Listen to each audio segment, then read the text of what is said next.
장이 끝나도 투자는 끝나지 않는다. 안녕하세요. 어예진의 방과 후 목돈연구소 어예진입니다. 6월 30일 월요일 코스피가 상승세로 돌아섰지만 숨고르기가 좀 길어지는 모습입니다. 코스피는 3070선 회복하면서 강보합으로 마무리했는데요. 외국인 순매도가 눈에 띕니다. 코스닥은 0.01% 소폭 하락한 780일에 거래를 마쳤습니다. 원달러 환율은 전 거래일 대비 7원 40전 내린 1350원에 거래를 마무리했습니다. 지금 이곳 목동의 기온은 30.3도. 본격적인 찜통 더위가 시작됐습니다. 이럴 때일수록 마음 컨트롤이 필요할 때죠. 어예진의 방과 후 목돈연구소 시작합니다. 네, 브라운 아이즈의 위드 커피 들으시면서 어예진의 방과 후 목돈연구소 문을 열었습니다. 김채원님께서 점심에 다이어트 냉동 주먹밥 먹고 아무것도 안 먹었더니 힘이 없네요. 1시간 후면 퇴근, 소장님 목소리 들으면서 힘을 내본다고요? 이럴 때는 배가 고플 때는 어딘가에 집중을 하면 안 돼요. 그냥 편안하게 들으세요. 뭔가 이렇게 공부하고 머리에 넣으려고 하면 꼬르륵 소리가 납니다. 저는 그렇더라고요. 네.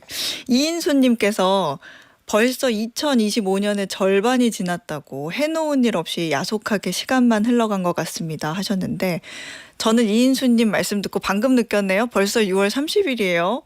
근데 왜 해놓은 일이 없으세요? 어방목을 알게 됐고 같이 세상 돌아가는 이야기 들으면서 지식을 쌓고 계시잖아요. 이거 엄청난 일을 시작하신 거예요. 이인수님 이제 반밖에 안 지났습니다. 네, 반이나 남았어요.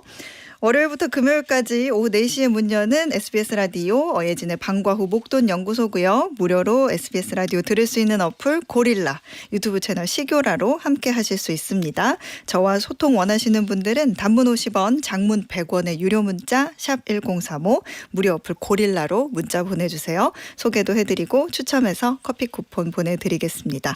오늘은 월요일입니다. 1교시는 시장 읽는 눈을 키우는 마켓 인사이트, 그리고 2교시는 경제생활 속의 법률 이슈를 풀어보는 법대로 합시다 준비하고 있어요. 어예진이 직접 고른 꼭 알아야 할 뉴스 어뉴스, 오늘도 배달 왔습니다.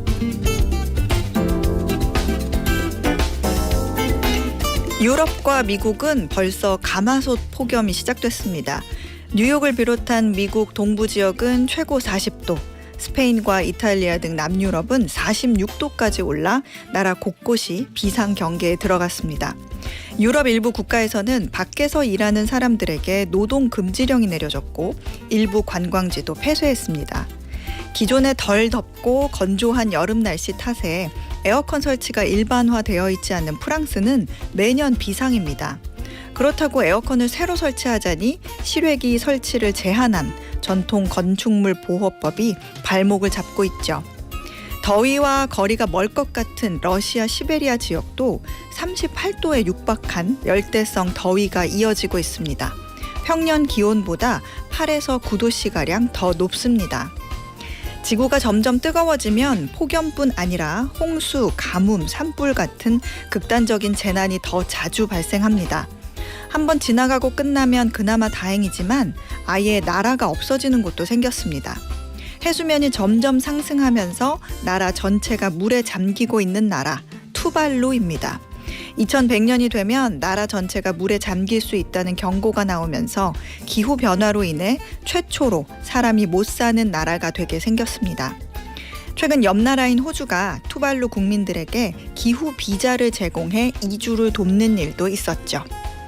지구온도 1도씨가 상승하면 세계 GDP는 12%가 감소한다는 연구 결과가 있습니다. 농작물이 덜 자라고 일하는 사람들의 생산성이 줄고 나가서 물건을 사는 사람도 줄어들기 때문입니다. 산불, 홍수 같은 재난으로 인한 경제적 손해는 말할 것도 없고요. 가장 걱정이 되는 것은 더위에 취약한 사람, 일을 할 수 없게 되는 사람, 전력 부족에 더 많이 힘들어질 사람들입니다. 사회가 고령화될수록 그 대상은 더 늘어날 겁니다. 이런 얘기가 있습니다. 수천 년 동안 인류가 그래왔듯 결국은 더 강한 사람들이 남을 거라고요. 우리는 얼마나 강한 사람일까요? 우리는 과연 살아남을 수 있을까요? 이상 어뉴스였습니다.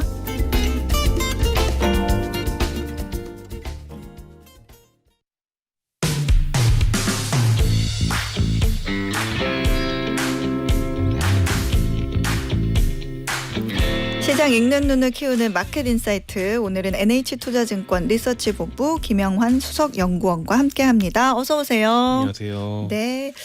코스피가 오늘 좀 강보합 마무리하면서 소폭 반등을 하긴 했는데, 지난주에 이어서 이 투자자별 매매 동향을 보니까 외국인의 나홀로 순 매도가 좀 눈에 띄더라고요.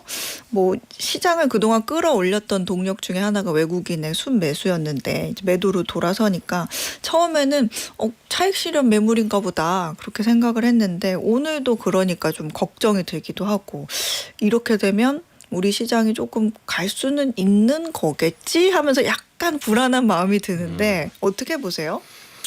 예, 갈 수 있다고 여전히 보고 있고요. 지난주부터 이제 외국인이 나흘째 팔고 있는데 쭉 그 기간 동안에 코스피에서 벌어지고 있는 걸 보면은 특별히 이게 외국인이 팔 만한 악재가 나오면서 조정을 받은 거냐, 그렇지는 않았던 것 같고요.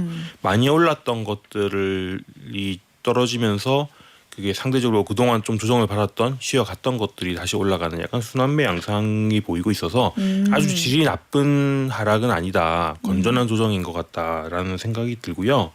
그리고 또 하나는 외국인을 바라볼 때 이제 주가도 같이 보지만은 이제 그 뒷면에 있는 거는 결국은 환율이잖아요. 네. 원달러 환율 같은 경우 보면은 최근에 그렇게 올라가거나 이런 흐름은 아니어서 네. 외국인들이 그렇게 전반적으로 주식을 던지고 싶어하는 셀코리아 상황은 아니구나 싶기도 합니다. 그래서 오히려 어젯밤에 보면은 네. 미국 같은 경우는 신고가 다시 경신을 네네. 했잖아요. 이런 것들을 보면은 그동안에 좀 달러에서 피해서 빗달러 자산으로 들어갔던 돈들이 일부 좀 달러 쪽으로 다시 돌아가는 이 부분이 있기는 한데 그게 아주 광범위하게 거대하게 뭐 빗달러에서 돈을 다 빼가지고 미국으로 가느냐, 그런 정도는 아닌 것 같고요. 네. 약간의 리밸런싱 정도구나. 그게 이제 한국의 차익 실현이랑 맞물리다 보니까 조금 더 크게 보이는 면이 있는 것 같고 그 이상까지는 아닌 것 같다, 이렇게 봅니다. 안 그래도 오늘 환율을 보니까 약간 환율의 움직임이 달러 약세로 방향을 좀 튼 것 같다, 이런 생각이 들기는 하는데, 달러 자산 선호의 움직임으로 좀 되돌려진다는 거는 달러 약세가 좀 일시적이라고 생각을 하시는지, 그런 거에 대한 궁금함도 들고, 결국에 외국인이 다시 달러와 자산을 좀 선호하게 되면 다 뽑진 않더라도 우리 증시가 그나마 좀 갈 수 있는 힘을 좀 잃는 게 아닌가, 뒤처지는 게 아닌가 하는 걱정이 또 들거든요. 저 걱정 너무 많나요?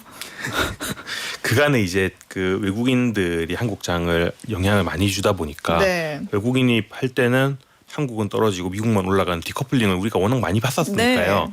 그 반복기 측면에서 걱정이 되는 건 사실인데 조금 다르라 보이는 게, 미국에서 유동성이 풀리고 있고 많이 풀릴 예정입니다. 미국의 감세안도 상당히 강한 상황이고, 네. 그리고 또 하반기 중에는 연준이 아무래도 금리 인하를 하지 않겠느냐, 적어도 9월부터 시작해서 한 2번 정도는 하지 않겠느냐 생각이 나오고 있으니까, 그러면 제한된 유동성을 미국이랑 비미국이 나눠 갖는다기보다는 네. 돈이 많이 늘어나니 그걸 누가 좀 덜 가져가고 더 가져가고 덜 가져가냐, 요 차이인 것 같아요. 그래서 어느 정도 미국으로 돈이 가더라도 비미국이 빼앗긴다기보다는 비미국으로 들어오길 우리가 기대하던 것보다 조금 덜 가져간다, 이 정도 관점이 맞는 것 같고요. 한국 입장에서는 외국인이 일정 부분 일시적 매도가 나오더라도 그걸 받아줄 수 있는 국내 유동성이 늘어나는 것도 같이 있는 것 같아요. 네네. 지금은 뭐 정부에서도 그런 추경을 비롯해서 정부가 좀 지출을 늘려서 경제를 살려보자라는 움직임도 있고, 한국은행도 그간에 이제 뭐 작년에서 상반기까지는 원달러 환율이 높다 보니까 네네. 환율 약세가 더 자극될까 봐서 금리 인하를 좀 제한적으로밖에 못하던 부분도 있었는데, 네. 조금 이제 환율이 안정되다 보니 조금 더 금리 인하를 추가적으로 더 진행할 수 있겠구나, 이런 상황들이 만들어지고 있어서 국내에서 늘어나는 유동성과 미국으로 자금들이 옮겨가는 것들이 있더라도 미국 자체적으로 풀린 유동성이 양이 워낙 많다는 걸 감안하면은 뭐 한국에서 유동성이 말라가는 걱정을 하기는 좀 이르지 않나라는 생각이 들고요. 네. 저는 오히려 지금 같은 상황에서는 이런 디커플링보다는 한국 증시에서 일어나는 매물 잠김을 좀 조심해야 된다, 이런 생각을 합니다. 매물 잠김 현상이라는 게 어떤 말이에요? 그러니까 매물 잠김이란 건 보통은 이제 그 부동산 시장에서 쓰이는 네. 표현인데요. 부동산에서는 매물을 내놓는 사람들의 숫자가 적어지고 반면에 사고 싶어하는 사람들이 숫자가 많아지면은 그때 이제 호가는 빠르게 올라가는데 네. 거래는 많이 되지 않는. 그러니까 가끔 나오는 거래 하나하나가 툭툭 몇 억씩 가격이 올라가는 이런 맞아요. 강남 부동산에서 벌어지는 일을 우리가 보통 매물 잠김이라고 아, 표현을 하는데 네. 이 주식 시장에서 자주 쓰는 용어는 아닙니다만은 지금은 좀 이게 주식 시장에도 걸맞는 용어가 아닌가라는 생각이 들어요. 이제 흔히 우리가 주식 시장의 주요 주체라고 하면요.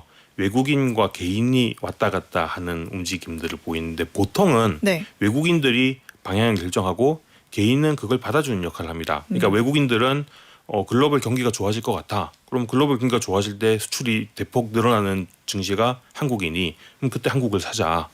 글로벌로 위기가 올 것 같아. 그러면 그 돈이 많이 들어 있는데 여기서 돈 빼기 쉬운 게 또 한국 증시니까 한국에서 돈을 빼자.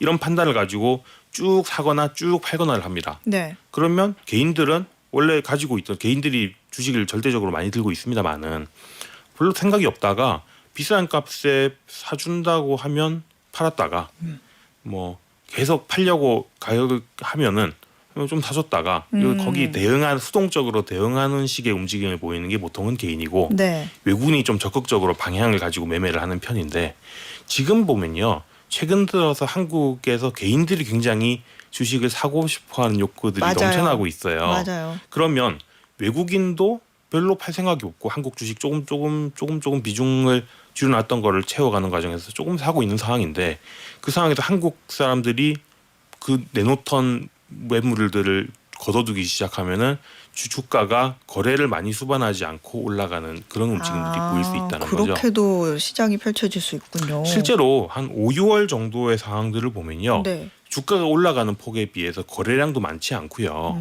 그리고 최근에 외국인들이 한 4월 말 정도부터 국내 주식을 사기 시작을 했는데 네. 최대 많이 샀을 때 기준 해봐야 한 6조 원 정도 되거든요. 네. 과거에 이렇게까지 주가가 뭐 20% 가까이 올라가는 기간에 비하면은 외국인 매수가 그렇게 강한 게 아닙니다. 이런 거를 보면은 최근에는 주가가 올라가는 게 유동성이 늘어나고 매수가 늘어나고 그런 부분들이 있지만 그런 것보다도 팔고 싶어하는 사람이 워낙 없는 상황에서 거래가 이루어지다 보니까 주가가 쭉쭉 올라가는 그런 움직임이 좀 강하지 않나라는 생각이 들어요. 외국인이 한국 주식을 막 대거 팔지만 않으면 주가는 계속 올라갈 수 있는 그런 조건이라는 말씀이죠. 주식에서 그래도 매물 잠김이라는 말이 사실 익숙치는 좀 않은데 이럴 때 이 개인 투자자들이 어떤 전략을 어떤 거를 염두하고 좀 전략을 짜면 좋을지 그런 부분 팁 좀 주세요. 이런 것도 이제 부동산 시장에서 보통은 매물 잠김이 나타날 때 어떤 일들이 벌어지냐 네. 이런 걸 좀 참고하면은 비슷한 패턴들이 나타날 것 같은데요. 부동산 시장에서 매물 잠김이 생기는 상승장 올해 상반기가 좀 그런 분위기였죠. 이럴 때 부동산에서 많이 하는 얘기가 있습니다. 하나는 한번 팔면 다시 사기가 어렵다. 맞죠. 맞네요. 그러니까 붙들고 가야 된다. 주식 시장에 지금 대입해서 생각을 해보니까 다 맞는 말 같아요. 네. 그리고 두 번째는 이제 뭐 양극화, 그러니까 뭐 강남 상구만 올라간다. 그것도 맞는 말이고 어느 정도 너무 격차가 벌어지면은 그 다음 주자들도 같이 따라간다. 다 맞는 말이지만은 정말 아무도 관심이 없는 거는 정말 끝까지 안 오르거든요. 뭐 이게 요즘에는 서울과 뭐 지방 부동산 차이 이런 거지만은 네. 주식 시장도 비슷하게 대입할 수 있는 것 같습니다. 그러니까 주식을 좋은 주식 들고 있는 분들이 너무 많이 오른 것 같은데라고 팔면요. 네. 그것보다 더 싼 가격에 사기가 쉽지가 않습니다. 이런 상황에서는. 올해 또 한 5, 6월 벌어진 일들은 그런 것 같아요. 두 번째는 연초 이후에 사실은 나올 만한 테마는 다 나왔다고 할 정도로 네. 업종 순환매가 사실은 많았거든요. 네네. 뭐 AI도 갔었죠. 뭐 조선방산, 요즘은 소프트웨어까지도 한번 올라갔고 금융주, 지주 굉장히 많은 테마들이 돌았는데 네. 뭐 그 중에서도 좀 덜 오른 거, 더 오른 게 있었지만 지금까지도 사람들이 계속 관심이 없는 거는 앞으로도 관심이 없을 가능성이 많다. 그래서 이 두 가지를 좀 염두에 둘 필요가 있지 않나 싶어요. 유동성 장세 얘기가 많이 나왔는데 지난 금요일에 가계대출 관리 대책 발표됐잖아요. 근데 통상 이제 주식 시장에서는 이제 시장이 굉장히 좋고 투자자들이 거기서 돈을 많이 벌면 그 중에 일부는 또 부동산 시장으로 흘러 들어가서 부동산 가격도 올리고 그런 경향이 있기는 한데 지금 부동산 투자 또는 구매 의지가 이렇게 뚝 떨어지게 제한이 되는 상태에서는 이 상태에서 주식 시장으로 올 수 있는 영향은 무엇이 있을까 그런 고민이 또 들거든요. 한국 자산 시장의 큰 두 축을 말하라고 하면 아무래도 네. 주식과 부동산 둘이 될 텐데요. 그 둘의 관계는 기본적으로는 길게 보면은 뭐 상호 보완 뭐 상호 호혜적인 관계예요. 그러니까 주가가 올라가면 거기서 돈을 많이 번 분들이 또 주식 부동산 시장으로 넘어가는 경향도 있고, 네. 그리고 부동산 가격이 많이 올라가면은 그게 전체적으로 유동성을 확장시키는 효과가 있다 보니까 그 자금의 일부가 주식으로 온다던가 이런 것들이 서로 보완적인 그 상호 수혜적인 관계를 가지는데, 호혜적인 관계를 가지는데, 단기적으로만 보면은 결국은 제한된 자금을 이 어느 쪽으로 흘러가느냐 좀 대체적 관계도 있습니다. 네. 그래서 단기적으로 보면은 부동산 시장을 조금 들어올 수 있는 자금을 제한을 시켜놨다. 그러니까 부동산은 기본적으로 고래버리지 상품이다 보니까 대출을 많이 일으켜야지 거래가 활발해지는데 지금 대출을 막아놨잖아요. 네. 그러면 상대적으로 저래버리지 상품인 주식으로 일단 자기 돈만 가지고 할 수 있는 그런 쪽들로 들어올 가능성이 많아서 저는 기본적으로는 개인들이 주식 시장에 더 적극적이게 만드는 요인이 있다라는 생각이 들고요. 뭐 이게 아주 상승이 길어지게 되면은 그 자금들이 다시 부동산으로 흘러가거나 뭐 가능하겠지만은 그거는 뭐 좀 너무 먼 얘기인 것 같고요. 일단은 개인들의 투자 욕구가 강해진다라는 생각이 드는데, 지금 아까 말씀드렸다시피 지금은 개인들이 매물 안 팔고 이제 올라갈 때까지 기다리는 이게 이제 주식 상승의 주된 동력이라고 생각하면은 좀 더 주가 상승을 강하게 만드는 종류의 규제책이었다라는 생각이 듭니다. 그렇군요. 미국 얘기도 좀 해보죠. 지난주에 연준이 SLR 규제를 완화했다 이런 얘기 들렸었거든요. 그러니까 보완적 레버리지 비율이라고 하는데 우리말로는 큰 은행들 뭐 재무 건전성을 규제하는 건데, 이거 중순에도 연구원님이 미국에서는 초대형 은행들이 국채를 더 살 수 있도록 SLR 규제 완화를 준비하고 있다 이런 소식 전했던 기억이 나긴 해요. 근데 SLR 규제 완화에 관련해서 한 번 더 좀 설명을 해주시면 좋을 것 같아요. 어렵더라고요. 예, 네. 간단하게 말하면 이 규제는 미국 대형은행들이 뭐 JP모건, 웰스파고 이런 초대형 은행들이 자본금 대비 얼마나 위험 자산을 많이 들고 갈 수 있느냐 이걸 비율을 제한을 하는 거예요. 네. 한 6% 정도 됩니다. 그러니까 전체 총 자산 위험 자산분의 자기 자본이 6%는 유지해라. 그것보다도 더 너무 위험 자산을 많이 가져가게 되면 이건 위험하다라는 얘기인데요. 위험 자산을 많이 들고 있을 수 있으면은 당연히 수익성은 좋아지지만 건전성은 나빠지죠. 그런 측면에서 연준이 하는 규제고요. 근데 이거를 왜 풀어주냐? 그런 미국 은행들이 보유할 수 있는 전체 국채의 양 자체도 줄이는 규제이기 때문입니다. 근데 지금은 여타 미국 외에 다른 나라들이 미국 국채를 많이 사주던 시기도 아니고, 그리고 그동안에 이걸 역할을 하던 연준도 이제는 좀 딜해버려진 과정에서 국채 비중을 많이 사지 않는 상황이니까요. 네. 이때 은행들이 나서서 미국 국채 많이 사주면, 그래서 금리가 떨어지면은 좋은 거니까 이번에 좀 규제를 완화하자, 약간 유동성을 풀어주자 이런 측면에서 규제를 완화한 건데요. 네. 이제 이번 규제 완화로 미국 은행권이 확보하게 된 여력이 한 자본금 2,230억 달러 수준이라고 해요. 네. 이걸 비율로 환산하면 미국 은행권이 한 9조 달러 정도의 위험 자산을 새로 보유할 수 있게 된다. 이렇게 보시면 됩니다. 이 정도면은 미국 국채는 어마어마한 수요가 생기는 거고요. 뭐 네. 일본 정도, 그러니까 제일 미국 국채 많이 들고 있는 중앙은행 하나 정도는 그냥 탁 생겨도 이상하지 않은 상황이고, 그거 플러스 나머지 위험 자산들도 이것저것 더 살 수 있는 상황이 마련되는 거거든요. 네. 그런 측면에서 보면은 일단 미국의 중앙은행이 규제 강화보다는 좀 유동성을 풀어주자라는 쪽으로 전반적인 기조가 좀 선회되고 있는 게 아니냐라는 생각이 들고요. 네. 그리고 뭐 또 플러스 유동성이 늘어나면은 이게 여러 가지 위험 자산들을 사다 보면 결국은 금융시장으로 돈이 흘러 들어온다는 얘기니까요. 국채만 사고 딱 끝나는 게 아니라 그쵸. 그 국채를 사게 되면 그 과정에서 늘어난 유동성이 또 다른 자산을 사게 되는 거니까. 네. 그러면 국내 주식을 주로 보는 입장에서는 외국인이 많이는 아니더라도 여러 나라들을 조금씩 사다 보면 한국으로도 자금이 들어오면 들어왔지 빠져나가지는 않겠구나 이런 생각이 들고요. 또 한편으로는 뭐 좀 더 직접적으로 미국 투자하는 분들한테는 이 초대형 은행들 사두면은 앞으로 좀 돈이 되겠구나 이런 생각들을 할 수 있겠죠. 그렇군요. 지난 주말에 또 이런 얘기도 많이 나왔죠. 관세 이슈 관련해가지고 뭐 트럼프 대통령은 캐나다와의 무역 협상 이제 못 해먹겠다 그러면서 이제 중단한다든가 아니면 7월 9일 이전에 모든 국가에 이제 서한을 보낼 거다 이런 얘기를 하는 그런 약간 좀 어떻게 보면 위협적인 그런 발언들이 있었는데 또 베센트 재무장관은 9월 1일 전까지 10개 이상 국가들과 협상 타결할 수 있다. 또 이런 얘기를 했어요. 또 깔려요, 둘이. 정말 어디에 지금 장단을 맞추고 춤을 춰야 되는지. 근데 또 우리 입장에서 봤을 때도 7월 초에 관세 유예 종료도 있고 하니까 이런 부분들이 굉장히 신경 쓰게 들리는데 이거는 어떻게 해석하면 좋을까요? 저는 트럼프가 한 얘기 중에 이 말이 제일 정확한 얘기 같아요. 뭐 그런 그 협상 시한 연장해 줄 수 있냐? 네. 필요 없을 것 같다. 근데 뭐 해줄 수도 있고 별로 중요한 문제는 아닌데 이렇게 얘기를 했거든요. 그러니까 그 얘기는 해주든 안 해주든 이게 뭔가 다른데 영향을 많이 줄 일 같은 건 어차피 없을 거다라는 얘기인 거예요. 그래서 제 생각에는 이미 트럼프는 얻고 싶은 거 다 얻었고 이거를 더 확대해서 좋든 나쁘든 사실 나쁜 쪽일 가능성이 많겠죠. 네. 나쁘게 만드는 그런 부작용 생기게 안 할 테니 협상 안 한다 해도 그거 가지고 다시 관세 때리고 이런 거 없을 거니까 큰 영향 없을 거다. 그 정도로 믿고 이 문제는 좀 수면 밑으로 이미 내려갔는데 사람들이 여전히 관심을 가지고 있는 이슈 아니냐 뭐 이렇게 봅니다. 그렇군요.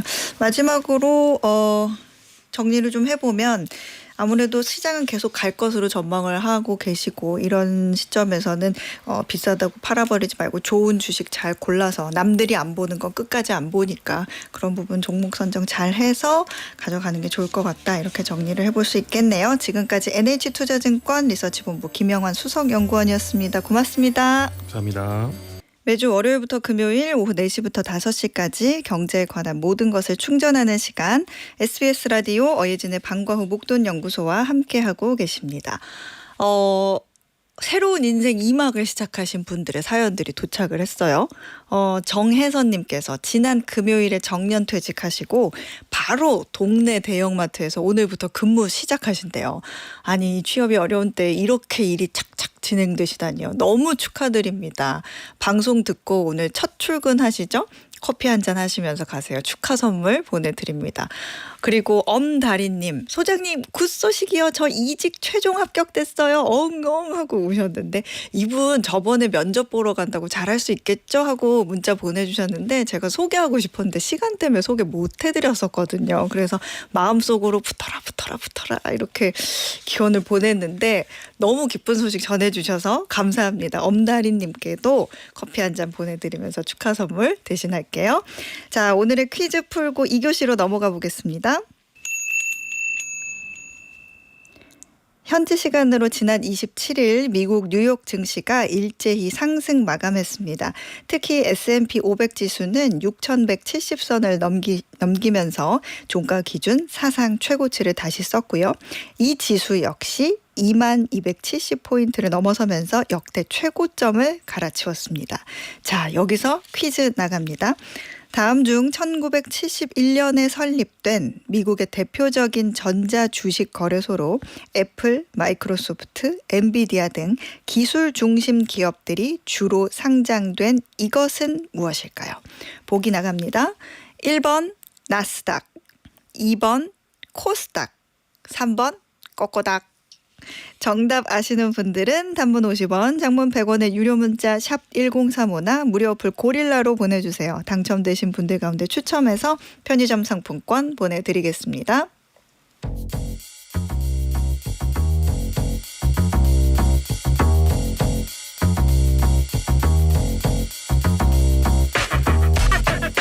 생활에 꼭 필요한 법 이야기 법대로 합시다. 오늘도 법무법인 로인의 조세영 변호사가 알려드려요. 어서 오세요. 안녕하세요. 조세영 변호사입니다. 네, 조 변호사님 오늘은 어떤 이야기 나눠볼까요? 네, 오늘은 음주운전에 대해서 말씀을 나눠보려고 하는데요. 네. 최근 사례들 어떤 게 있는지 살펴보고 또 음주운전 사고의 무게감, 처벌 수위, 그리고 피해자는 어떻게 대응하면 좋은지까지 자세히 말씀드리겠습니다. 네, 음주운전 관련해서 궁금증이 있으시거나 조언 필요하신 분들은 단문 50원, 장문 100원의 유료 문자 샵 1035 또는 무료 어플 고릴라로 사연 보내주시면 조 변호사님께서 실시간으로 상담해드릴게요. 최근에 음주운전 관련한 뉴스를 보면 와, 그야말로 상상 초월인 경우가 꽤 많은 것 같아요.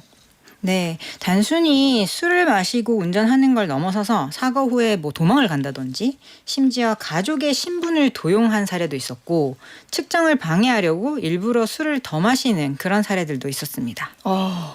이게 가족 신분도 도용한다는 얘기는 전 처음 들어보는 것 같은데 어떤 일이었어요? 네, 최근에 그 기사로 났었던 사건인데요. 네. 광주에서 무면허 상태로 운전을 하다가 사고를 낸 여성이 경찰 조사에서 친언니의 주민번호를 대면서 신분을 속인 사건이 어머나. 있었습니다.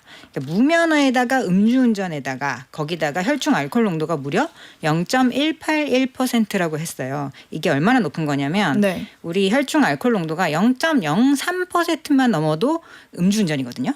그런데 어머. 0.18이니까 굉장히 높은 굉장히 수치입니다. 높네요. 그리고 사고를 낸 후에 평소에 외우고 다니던 친언니의 주민등록번호를 내면서 그 언니다라고 진술을 했고 직접 친언니의 이름으로 서명까지 했다고 합니다. 친언니의 주민등록번호까지 외우고 다니는 사람은 흔치 않는데 그러니까요. 이거는 불법 아닌가요? 네, 맞습니다. 결국 이 여성은 음주운전죄에다가 사문서 위조, 주민등록법 위반 같은 혐의까지 추가돼서 실형, 징역 1년 4개월형을 선고받았습니다. 이렇게 형량이 굉장히 높네요. 이 음주 사고 이후에 신분을 속인 것의 어떤 법적인 문제는 뭐예요? 크게 두 가지로 나눠봐야겠죠. 하나는 음주운전한 거, 네. 도로교통법 위반입니다. 그래서 음주운전 자체의 형사 책임을 져야 되고요. 또 속여서 진술한 것, 그거는 아예 별도의 죄를 형성합니다. 그래서 신분 도용으로 인한 문서 위조 및 주민등록법 위반죄로 처벌을 받게 되고요. 특히나 이 공문서에다가 타인의 정보를 허위로 기재하거나 서명을 하면 명백히 처벌받는 범죄에 해당이 되고 물론 뭐 반성을 하느냐 피해가 회복되느냐 여부도 양형에 영향을 미칠 수는 있습니다. 역주행 사고로 그 피해 차량의 탑승자가 숨지는 사고도 최근에 있었죠. 맞습니다. 굉장히 안타까운 사건이었는데요. 지난 23일 용인에서 음주가 의심되는 운전자가 무려 4.6km를 역주행을 했다고 합니다. 이 와중에 마주오던 차량을 들이받아서 피해 차량에 동승했던 20대 여성이 숨지는 참사가 벌어졌었는데요. 이 사고 차량에서는 술 냄새가 이미 났고 음주 감지기에도 반응이 있었기 때문에 경찰은 체열을 통해서 정확한 수치를 확인 중이라고 합니다. 그렇군요. 이렇게 음주로 인해서 피해자가 좀 사망하는 그런 안타까운 사고가 발생을 하면 어떤 처벌이 주어져요? 이게 음주로 교통사고가 나면 단순 교통사고로 인한 사망보다 훨씬 형량이 무겁습니다. 네. 특정범죄 가중처벌법, 소위 특가법이라고 많이 부르는 법이 있는데요. 네. 그 법에 위험운전치사죄가 적용이 됩니다. 그래서 사망한 경우에는 무기징역 또는 3년 이상 30년 이하의 유기징역에 처해지고요. 특히 사망사고이면 피해자와 합의를 하더라도 실형이 나올 수도 있고 또 상습성이 짙으면 그만큼 형량이 높아질 수가 있습니다.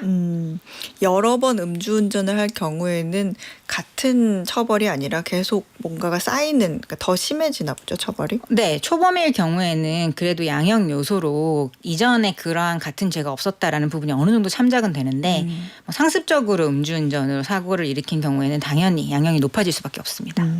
사고 후에 좀 도망가거나 뭐 동승한 사람한테 이 사람이 대신 운전했다고 좀 부탁 좀 하자 이렇게 시키는 경우도 있는데 이렇게 신분을 바꾸는 것도 처벌을 받죠. 네, 일단 도망가는 거는요. 네. 도주죄가 형성이 됩니다. 그래서 도주치사상죄로 가중처벌되는 대상입니다. 이때는 피해자가 상해를 입었을 때는 1년 이상의 유기징역 또는 500만 원 이상 3천만 원 이하의 벌금, 그리고 사망에 이르렀을 경우에는 무기징역까지도 가능한 죄고요.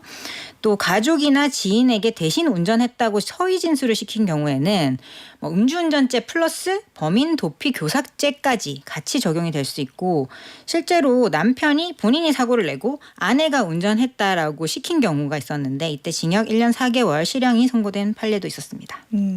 그런 얘기도 들어본 것 같아요. 이렇게 음주운전을 할 때 옆에 술병을 놓고 있다가 음주 측정을 하려고 할 때 보란 듯이 마신다는 거예요. 그거를 뭐 술타기 수법이라고 하나요? 그런 것도 있다던데 그건 뭐예요? 네, 술타기라는 거는 소장님 말씀하신 대로 네. 음주운전 사고를 낸 이후에 일부러 술을 더 마시는 그런 방법인데요. 이게 뭐 술병을 놔두기는 사실은 쉬운 일은 아니지만 그게 아니라 사고가 났다 그러면은 빨리 도망을 가서 뭐 근처에 있는 편의점에 들어가서 소주를 사서 마신다든지 이런 방법을 취하는 건데요. 이게 측정을 하기 전에 더 마셔버리면 실제 운전할 때는 술을 안 먹었는데 사고를 당해서 내가 놀라서 마음을 진정시키려고 술을 먹었다라는 식으로 변명을 하는 그런 방식을 사용을 하는데요. 이게 음주 측정 방해 행위라고 보고 처벌하는 도로교통법 시행안이 개정안이 시행이 됐습니다. 그래서 음주 측정 방해 행위를 한 경우에는 뭐 초범인 경우에도 1년 이상 5년 이하의 징역에 처해질 수 있기 때문에 이런 행위는 하시면 안 되겠습니다. 이 근데 술타기 수법을 썼다고 입증하는 뭔가 그 공식이 있나요? 네, 이게 술타기 수법 아니라 당장 운전할 당시에 이제 음주운전을 측정하지 못한 사례에도 다 적용이 되는 위드마크 공식이라는 게 있거든요. 위드마크? 네, 그러니까 운전을 하고 나서 잠을 자다가 몇 시간 뒤에 발견이 되거나 이런 경우도 있잖아요. 네. 이거는 어떻게 측정을 하냐면 운전 직후에 원래는 측정을 해야 되는 게 원칙이지만 이후에 한참 지나서 측정을 했다면 이 대사 속도를 계산해서 운전할 당시에 과연 수치가 얼마였을까 추정하는 방식입니다. 그래서 이게 음주를 하게 되면 시간이 경과함에 따라서 혈중 알코올 농도가 최고치를 찍었다가 서서히 감소를 하게 되는데 이걸 감안해서 측정 시점에 측정된 혈중 알코올 농도를 기점으로 과거에 그 운전했던 그 시간대에 혈중 알코올 농도를 추정해서 계산하는 방법인데요. 뭐 음주를 얼마나 했느냐, 체중이 몇 킬로인가, 성별이 남자인가 여자인가 등도 모두 고려해서 계산을 하게 됩니다. 근데 이게 뭐 무조건 적용이 되는 건 아니고요. 엄격한 증명이 필요한 대상이라서 전문 감정이 동반돼야 하고 또 계산 결과가 피고인에게 일방적으로 불리할 경우에는 그 계산이 증거로 인정받기 어려운 케이스도 있을 수 있습니다. 그렇군요. 그런 경우 사례도 요즘에 굉장히 많이 늘고 있는데 그 전동 킥보드 있잖아요. 굳이 이거를 이제 음주 상태에서 킥보드를 모는 경우가 종종 보이는데 이런 경우에도 처벌을 받죠. 네, 이 전동 킥보드의 경우에는 단순 음주만 하다가 적발된 경우에는 범칙금 10만 원에 처해지지만 만약에 음주를 했고 교통사고를 일으키게 되면 자동차와 동일하게 처벌받기 때문에 아주 주의하셔야 되고요. 또 차이가 있는 게 전동 킥보드 말고 앉아서 타는 전동 스쿠터가 있습니다. 네. 이 경우에는 킥보드와는 달리 단순 음주의 경우도 일반 자동차와 똑같이 취급돼서 처벌 수위가 아주 높기 때문에 주의하셔야 되겠습니다. 이 처벌은 혈중 알코올 농도에 따라서 뭐 0.03에서 0.08 미만인 경우에는 1년 이하의 징역, 500만 원 이하의 벌금, 그리고 0.08% 이상, 0.2% 미만의 경우에는 뭐 1년 이상, 2년 이하의 징역 이런 식으로 다 나눠서 이렇게 혈중 알코올 농도에 따라서 처벌받게 돼 있습니다. 그렇군요. 이 킥보드, 전동 킥보드 같은 경우에는 본인도 크게 다칠 위험이 굉장히 높아요. 그러니까 생각보다 팍 하고 튀어나가기 때문에 술에 조금이라도 취해서 몸을 잘 이렇게 가누지 못할 경우에는 굉장히 크게 다치는 경우가 있죠. 음주운전 차량 자체를 압수한다 이런 뉴스도 봤거든요. 맞습니다. 상습 음주 운전자에 대해서는 차량 자체를 압수하거나 몰수할 수 있도록 법이 개정돼서 지금 시행 중인데요. 네. 경찰서에 압수 차량이 넘쳐나서 뭐 위탁 보건 예산까지 검토하고 있는 그런 상황이라고 합니다. 5년간 3회 이상 또는 중상해를 일으켰을 때는 압수 대상에 해당이 됩니다. 이게 대낮에도 있잖아요. 음주운전 없을 거라고 생각하는 분들 많은데 은근히 음주운전 적발 대낮에 적발되는 경우 많다고 하죠. 네, 낮술 한 잔 걸치고 뭐 운전하게 되면 설마 이 시간에 뭐 단속을 하겠어, 들키겠어 이러면서 안일하게 운전하시는 경우가 많은데 이 단속은 장소와 시간을 가리지 않고요. 물론 단속이 중요한 게 아니라 음주를 하시면 안 되는 거죠. 맞아요. 음주를 하게 되면 낮이어도 뭐 사고가 일어날 확률이 굉장히 높아지기 때문에 부산 기장에서만 3개월간 대낮에 59명이 적발된 정도로 굉장히 케이스가 많은 상황입니다. 그래서 낮술이더라도 절대로 하시면 안 되겠습니다. 정계헌님께서 음주운전은 초범도 강력히 처벌해야 한다고 음주운전 형량이 왜 이렇게 관대한 거죠? 이렇게 질문을 주셨고 박희정님께서는 음주운전은 살인 행위와 마찬가지예요. 제발 차 가져오신 분 대리 불러서 귀가하세요. 이렇게 보내주셨어요. 다 맞는 말씀이에요. 궁금한 게 있는데 혹시 동승자가 같이 탔을 때 있잖아요. 그 동승자 음주운전으로 적발이 됐다면 동승자도 같이 처벌을 받나요? 동승자가 이 운전자가 술을 마신 사실을 명백히 알면서도 뭐 특별히 말리지 않거나 운전하도록 내버려 둔 게 들킨다면 그 부분은 음주운전죄의 방조죄에 해당이 될 수가 있습니다. 오. 그러면 물론 음주운전 한 정도의 처벌은 아니지만 이 범죄를 알면서도 말리지 않았거나 뭐 부추겼다라는 식으로 봐서 처벌받을 수도 있으니까 뭐 이 사람이 술을 마신 게 의심된다 정도라면 동승도 하셔서는 안 되는 겁니다. 그러네요. 아, 내가 데려다 줄게. 요 앞인데 하면서 이렇게 탔다가 큰일 나는 거죠. 네네네. 말려야 됩니다. 아, 거기다가 뭐 사고까지 나게 되면 아. 본인의 뭐 신체와 생명이 위험할 수 있으니까요. 절대로 맞아요. 탑승하시면 안 되겠습니다.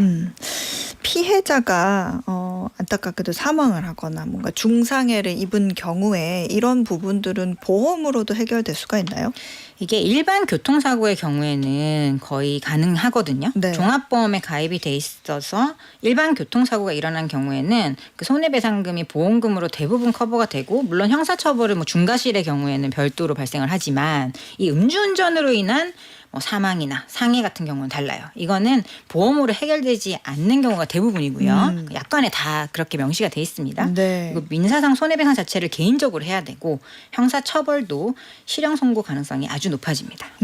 혹시 그런 경우도 있나요? 음주운전자가 어떤 자기가 어떻게든 처벌을 좀 적게 받아보려고 변호사분들 찾아가가지고 저 변호 좀 해주세요 해서 형량이 좀 줄어든 경우도 있나요? 이게 물론 뭐 그런 나쁜 사람들 왜 변호를 하냐 이렇게 보는데 이제 변호사의 도움을 받을 권리는 헌법에 규정된 헌법상 권리고 내가 잘못한 만큼 처벌받아야 되는데 그보다 높은 처벌을 받지 않도록 도와드리는 거라고 보시면 돼요. 그래서 음주운전을 한 걸 뭐 아예 처벌을 안 받겠다 이런 게 아니라 초범이거나 아주 특별한 경우가 있습니다. 어쩔 수 없는 뭐 시골 같은 데는 대리운전이 안 오는 경우도 있어요.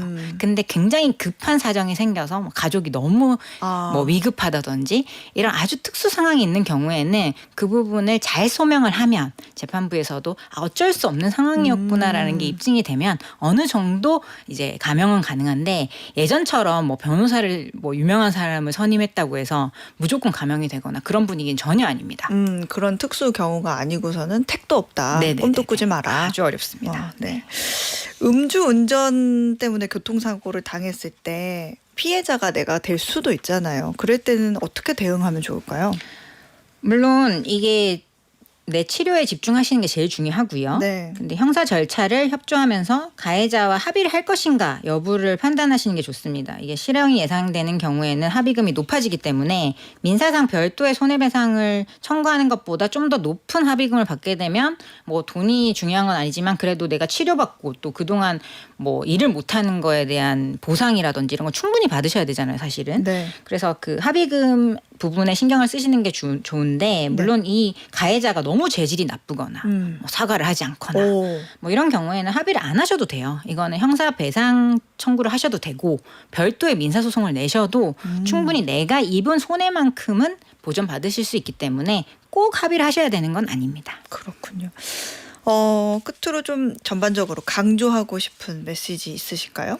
네, 이게 아까 말씀드린 이제 갑자기 피해를 당했는데 내려보니까 이 가해 차량의 운전자가 음주운전을 한 것 같은 정황이 보일 때가 있어요. 네, 예를 들어서 술냄새가 뭐 나거나. 술냄새가 난다든지 뭐 얼굴이 붉다든지 이런 경우에는 절대 뭐 보험회사만 대충 부르거나 이러지 마시고 경찰에 꼭 신고를 하셔야 됩니다.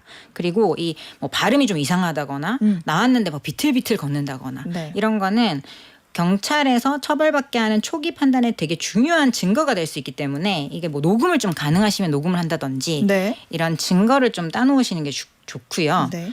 음주가 아니더라도 이게 구호 조치 없이 사고 자리를 벗어나게 되면 이건 뺑소니가 되거든요.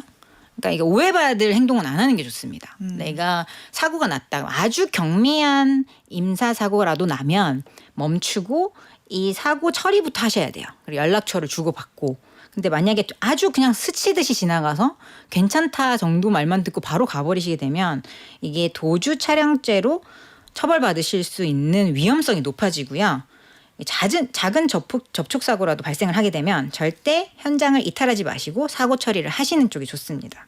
음주운전에 대해서 오늘 또 말씀을 드렸는데 네. 이게 뭐 단속에 걸릴까 말까 이런 걸 걱정할 문제가 아니에요. 맞아요. 이게 한 번의 실수로 타인의 생명을 빼앗아 갈 수가 있고 또 본인의 인생도 완전히 망가질 수 있는 큰 사고로 이어질 수 있기 때문에 특히 뭐 술 반잔, 한 잔 정도 먹었기 때문에 나는 안전 멀쩡해 괜찮겠지 하는 판단이 제일 위험합니다. 그래서 술잔을 입에 대기라도 했다.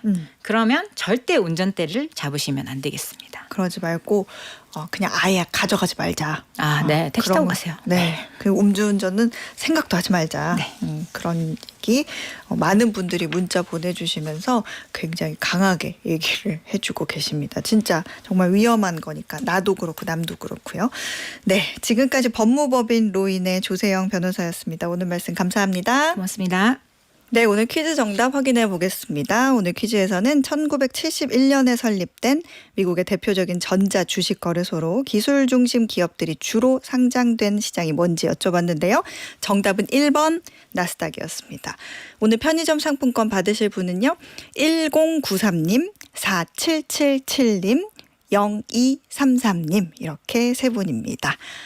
마혜원님께서 친구가 아침에 일어나면 뉴욕 증시랑 나스닥 체크하는데 멋져 보였어요. 저도 따라해서 세계 경제에 눈 뜨고 싶어요라고 보내주셨는데 제가 마혜원님은 주무시기 전에 미국장 시작하는 거 보시면 친구에게 아마 오늘장 이렇게 흘러갈 거야라고 알려주실 수 있게 되도록 제가 열심히 도와드리겠습니다. 걱정 마세요.